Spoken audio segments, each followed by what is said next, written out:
My channel shares vlog. இன்றைக்கி வந்து நாங்கள் என்ன பார்க்க போகிறோம்னு சொன்னால் வெள்ளை புட்டும் அவிச்ச கோதுமை வெள்ளை புட்டும் கணவாய் கறியும் தான் செய்து காட்ட போகிறேன்.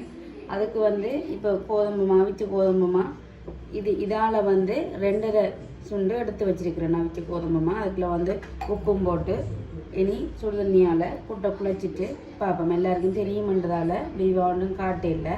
இனி கணவாய் கறி எப்படி செய்கிறதுன்னு காட்டுறேன். வாங்க வீடியோ.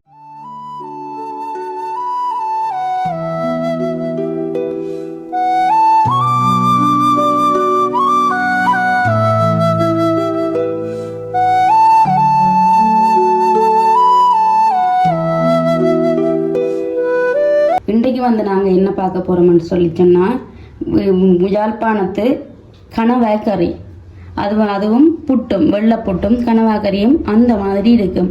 இன்றைக்கு நான் அதைத்தான் செய்து காட்ட போகிறேன். இப்போ வந்து நான் கணவாயை வெட்டி க்ளீன் பண்ணி சின்ன இப்படி சதுர துண்டாக வெட்டி வச்சிருக்கிறேன். இனி அடுத்த என்னென்ன தேவைன்னு பார்ப்போம். இப்போ வந்து அடுத்ததாக நான் சின்ன வெங்காயம் எடுத்து வச்சிருக்கிறேன். கணவாய் கறிக்கு வந்து சின்ன வெங்காயம் கூட போடணும். நாங்கள் மெட்டக்கறிக்கு ஓரளவு கொஞ்சம் போடுவோம், ஆனால் கணவாய் கறிக்கு கொஞ்சம் கூட போடணும். அதால் கூட எடுத்து வச்சுக்கணும். சின்ன வெங்காயம், பச்சை மிளகாய், மற்றது பூண்டு, அதாவது உள்ளி 3 பல்லு எடுத்து வச்சுக்கிறேன். மற்றது கருவேப்பமில்லை இங்கால வந்து எடுத்து வச்சுக்கிறேன். இது 2ஆம் 3ஆம் பால், மற்றது வந்து இது 1வது பால் எடுத்து வச்சிருக்கிறேன். இப்போ வாங்க இப்படி கணவாய் கறி வைக்கிறேன்னு பார்ப்போம். வடிவா துப்புரவு பண்ணி எடுத்து வச்சு இந்த கணவாயை சட்டிக்குள்ள போடுவோம்.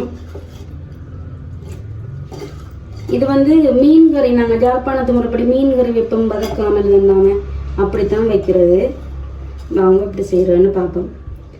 கணவாய் எடுத்து போட்டுட்டேன்.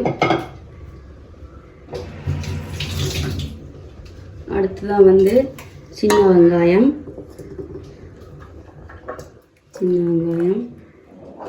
அப்படியே அவ்வளோத்தையும் போடுவோம். கொஞ்சம் கூட போட்டால் தான் டேஸ்டியாக இருக்குன்றதால சின்ன வெங்காயம்,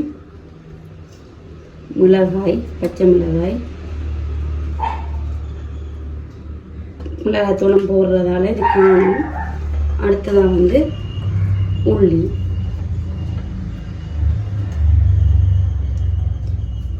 கருவேப்பிலை வந்து நாங்கள் கடைசியாக போடுவோம்.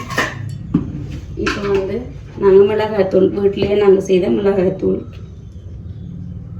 அது வந்து ஒரு 2 கால் காணும். அடுத்ததான் வந்து கல்லுப்பு,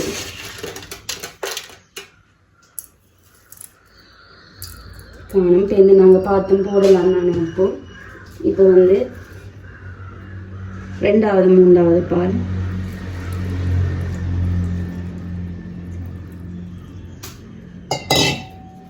அடுத்தது 1வது பால். இப்போ நாங்கள் தாண்டி 1வது பால் விடலாம். இப்போ நாங்கள் கூட்டி வச்ச கணவாய் கறி எடுத்து அடுப்பில் வச்சு அதை கொதிக்கட்டும். கேஸை வந்து நாங்கள் கூட்டி விடக்கூடாது, ஓரளவுக்கு குறைச்சி விட்டுட்டு கலந்து விட்டுட்டு மூடி விடுவோம். அது தண்ட பாட்டில் அவியட்டும். இப்போ இருக்கா கணவாய் கறியை கலந்து பார்ப்போம்.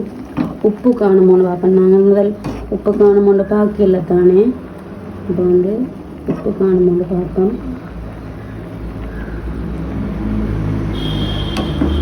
இப்போ எல்லாம் காணும்.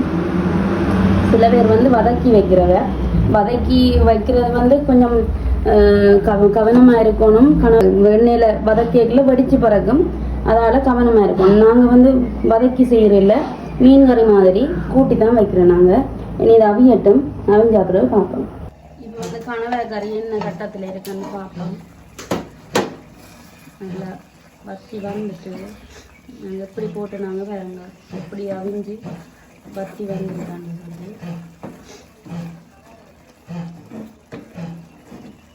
இன்னும் கொஞ்சம் இப்போ இந்த இதோட போகணும்னு சொல்லி சொன்னாலும் இறக்கலாம். எனக்கு தேசி புளியையும் போட்டு இறைச்சி சிறகு தூளையும் போட்டு இறக்கலாம்.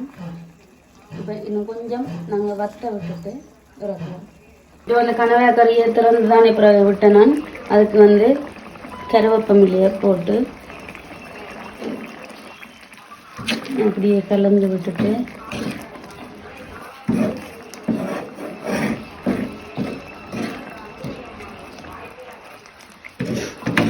இனி இறக்கலாம். இனி நாங்கள் இந்த கனவாய் கறி இறக்குவோம் நிப்பாட்டுறேன்.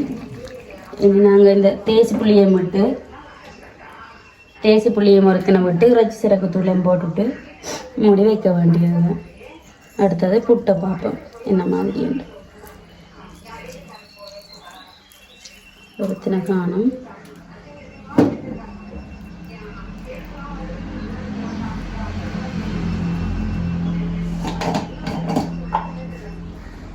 இறைச்சி சிறப்பு தூள்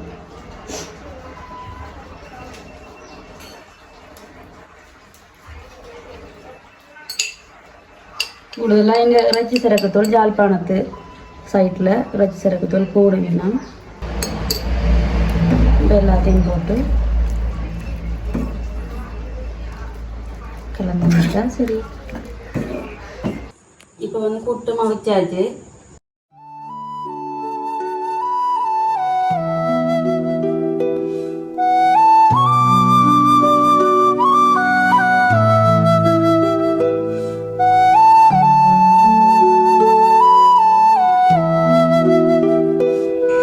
கனவாய் கறி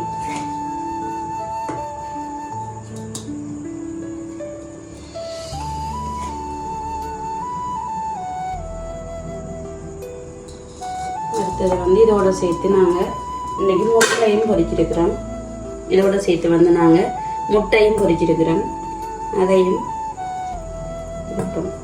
இப்போ வந்து வெள்ளை புட்டு கனவாய் கறி முட்டை பொரியல் ரெடி.